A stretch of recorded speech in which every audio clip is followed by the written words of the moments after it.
just wanted to pop in and do a quick Jackson's art haul. So I ordered a few things, and so what we have in here I totally blame Irit for. And then I got a couple of things here as well. So let's start with this. So I believe this is their masking fluid, and it's their own brand. Yes, so I got the blue masking tape. They also have like a cream colored. I decided to go for the very mild blue just to be able to see it a little bit better, but even with the cream one you can see it. But yeah, you have a choice, and it's 60 mils, and I just wanted to experiment with a little bit of masking fluid. I did this before, but I mean it's not going to be completely new to me, but just to, you know, have some extra to play with. Oh yeah, the one I had, come to think, that was from Windsor and Newton, and I think it was very, very stinky. Like, it had just such a bad smell. Speaking of which, let's just open it and have a little sniff. Oh my goodness, yeah. So I think they all are very, very smelly. Okay, so they all are quite smelly. I thought that mine maybe has gone off or something, because it started discoloring and separating and it had that strong smell, but it looks like they're just all quite smelly really. So next one is brushes. Now I consider to take out this brush here for this haul, just to not upset some of you, because you know, not everyone would agree with buying this brush, but I ask you to respect my choices as much as I respect yours. So I've got two brushes. One, it's always very hard for me to get the right size of a brush. I kind of don't want to get it too small, and I don't want to get a too big one, and get the right size for the size of artwork that I tend to work in. And this one here is a 3/8. It's a Jackson's range called Silverline, so I have quite a few brushes by them. Okay, I'm pretty sure I had more brushes. I might have misplaced them. I can't see at the moment. Anyway, so the two I could find by Silverline are these two. So this is a cat's tongue, and it's a small one, size 4. So cat's tongue simply means it's flat on one side, and then when you turn it, you're going to see a wider kind of angle of it. And then it comes to a tip, so it kind of resembles a cat's tongue, so hence why it's called this way. And this one, I forgot, I think it was the dagger brush, if I'm not mistaken. This is a very interesting triangular at the base shape, so it's squeezed into a triangle, and then what happens is it's sort of shaved at the bottom of it, and it kind of resembles a fountain pen nib if you look at it like that from the side. So this is the bottom of it, and it's shaved halfway into a very thin point, and basically then you have this super fine point to work with. You can create interesting brush marks with it. The other one I went for now, I actually don't remember what it's called, but I'll try to put it up down here somewhere. So it's specifically cut in such a way that it's cut in between the bristles, and that will kind of simulate similar effect to a catalyst mark making tool, but it's going to be for watercolor, which I thought is super, super nice. So if I'm going to like it, I'm going to order it in a few different sizes. So I find the Silverline is quite sort of at an affordable range mark, so it's not like one of their Kolinsky brushes, for instance, which are quite pricey. These bristles are made of good quality, but they are synthetic, so they will last a good while. And yeah, they're sort of fun to play with. So this particular Silverline range has loads of brushes for fun, brushes that would create loads of interesting brush marks, etc. Now the next one, those of you who don't like animal hair brushes, I'll put a timeline here that you can skip to and check out what's in this package.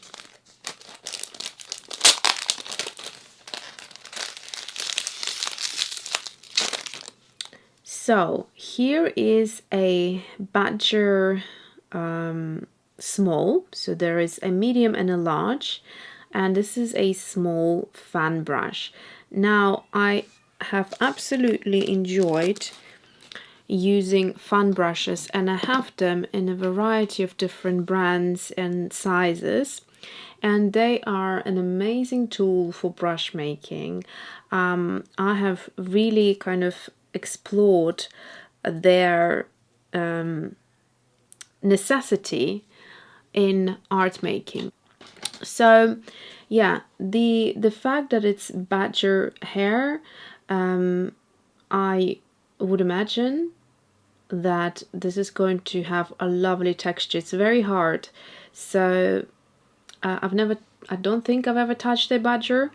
Can't recall, maybe at some of those kids birthday parties of safari themes, but yes, it has very hard hair.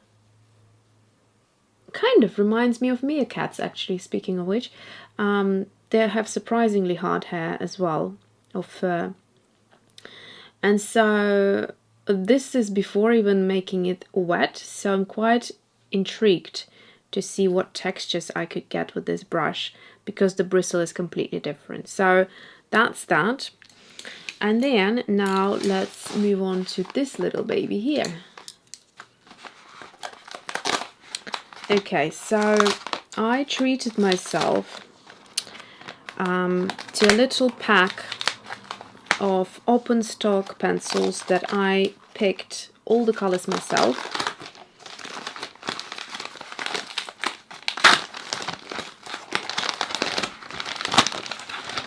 Just before I open it, can you guess? Can you guess? Leave the comment down below, it'd be interesting to see. So these are pencils. Can you guess what pencils they are?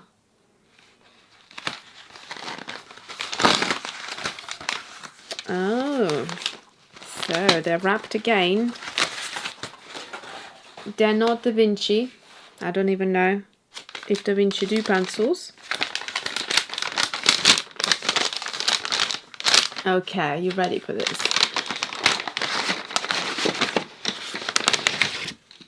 Yay! This is so exciting. Oh, there are two more. Okay. I've got my recycling bin on the other side. Right, so I have really tremendously enjoyed the couple of the Caran pencils that I have ordered. Trying to think where I placed them now. I've got a couple here. So I think I ordered 4 colors and really enjoy the pigment of them. I have never been a huge fan of watercolor pencils, which is what these are. So they are Museum Aquarelle Caran. Now this is the professional range. They also have a student grade, and those are a bit more affordable. I haven't tried the other ones, so I don't know what to tell you about those, but what I do know is that their Museum Aquarelles are amazing. So the only other watercolor, or like a traditional watercolor pencil that I have tried, is the Faber-Castell, which I have a really nice set from ages ago, probably about 10 or 15 years ago. I treated myself to a little wooden box, and it looked really good, but the actual pencil, or the actual pigment in the pencil, is not fun. So by that I mean it's just way too light, and the mark that you make with the pencil is very hard to move. So I wasn't impressed with watercolor pencils for a very long time. I actually was quite put off by using watercolor pencils until I discovered Derwent's Inktense, which are kind of like an a more kind of brighter color and pigment. It's sort of like an ink and pencil in one pencil. So they are water soluble, and then for a long time I haven't used anything else, and now I am totally in love with these. So I haven't arranged them according to color, but I think you can pretty much tell that I went for skin tones mostly. So I've got one here which is dark sap green. I was kind of really intrigued by it because sap green is my favorite color, and dark sap green I would imagine would be kind of like a more deeper version of a sap green. However, this one almost looked like a green turquoise. Then another color that I wouldn't sort of fit into skin colors is the lemon yellow.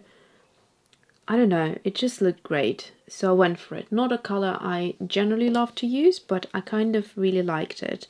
And in flower, like botanical illustrations, I could totally use it because some of the flowers have this very acidic yellow in there, so it would be great for that. The other color that I finally got hold of is the green ochre, which I so irid. This was the first pencil that I saw that really got me going. And yeah, so this is the green ochre, which Irid used a few times in her watercolor illustrations and then or paintings, and then I just really got quite intrigued and started sort of expanding my knowledge in this region. So the rest of them I will have to do a good old swatch video for you, which I'm sure you're looking forward to, as I am. I love doing swatch videos, I love watching them. So let me just, the nerd in me is just wanting to select them. Let's see. Let me just put them quickly in order, and I will also tell you the colors, and then you'll have to wait for my swatch video. These are stunning colors. They're just remarkable. I mean, the swatches and Jacksons were really, really good. So it was like, oh my goodness, I had to somehow prevent myself from like clearing out the entire store. But yeah, these are quite pricey, so I had to watch it a little bit. Let's see. Let's say I'm happy with this color order. Okay, let me just twist them into the colors. You tell me if you have any of these, which colors. I mean, don't tell me which colors actually, because I don't want to go back and buy anymore. Just tell me if you have any of these and whether you love them, or tell me if you had to pick just 3 colors, what are your total favorite Museum Aquarelle favorite colors. Okay, so apart from the first, which is dark sap green, then lemon yellow and green ochre, we then have, I've done quite a good job. I'm just looking now at the screen. Very nice. Since I was little, I had this thing for colors, and one of my strengths was the color placement, or right now, like these days, you would call it a color palette. Back then, I'm not sure if there was such a term. And drawing wasn't as strong as my color palette, so I could draw something pretty ugly and wonky, but the colors would be so pretty that the art teachers, and I'm talking here about primary school, art teachers would love it just because of the color choice. So I have this thing for color. Okay, so let's see. Naples Ochre. There's loads of ochres I got which were completely new to me because I didn't know you could get ochre in like so many different shades. Next one, Light Flash 10%, Apricot, Saffron, aren't the names just gorgeous? Orange, Carnelian, cinnamon, burnt ochre, chestnut, brown ochre, Carmine Lake, crimson aubergine, burnt sienna 50%, sepia 10%. You have to see these two colors in a swatch, the Carmine Lake and crimson aubergine. They are so intense from what I saw on the swatches on Jackson's that I just can't wait. This is dark sap green, the only one I'm kind of not sure which way it would go. From the swatches, like I said, it looked more of a turquoisey green, but yeah, we'll see. But either way, I'm sure I'll use it in botanical illustrations. And then one color that I just spotted that I have from the previous purchase is the Umber, and you can see that works really well within the skin tones on this color range. So what I'm trying to say is, if you ever want to buy some pencils which you think are way too expensive to go and buy the entire set, and chances are you're not going to use about 30% of the colors, then what you can do, find them open stock, and I will link down below Jackson's open stock for these, so you can actually go and select every color manually. I won't go through the effort, I'm sorry, but this is just way too much work of linking every single pencil, but you will know obviously the colors now, and when you watch the swatch video, if you want to add any of those colors to your to your collection, all you need to do is just click on that link and then manually select the colors that you will have from watching my video, and that way, you know, it saves me a lot of time, and you have the help of ordering them open stock as well. So that is it. I cannot wait to do a swatch video. I would have done it today, but I am a little bit short on time. I have to head out somewhere to check something, and yeah, so I hope you enjoy this. This is so beautiful to look at. This is such an amazing color palette. Oh my goodness, love, love, love it. Okay, if you haven't seen my other video, where is my other pencil that I'm absolutely in love with right now? It's hiding somewhere, but so this is the Beryl Green. It's one of those that I'm sure it's looking at me and I can't see it. All right, I found it. It was hiding in this little Technala Caran d'Ache tin. So these are my popping colors. I have a online course that just came out, and I have a lovely little fun class in that course that concentrates on popping color. So if you're interested, I will leave the course below. It's called Playful Watercolor with Mixed Media. All right, so here are the colors: light malachite green and beryl green, I think. Anyway, so they should be somewhere here, I suppose. Right, so these should be at the bottom because they're my popping colors, and then this one should be somewhere here.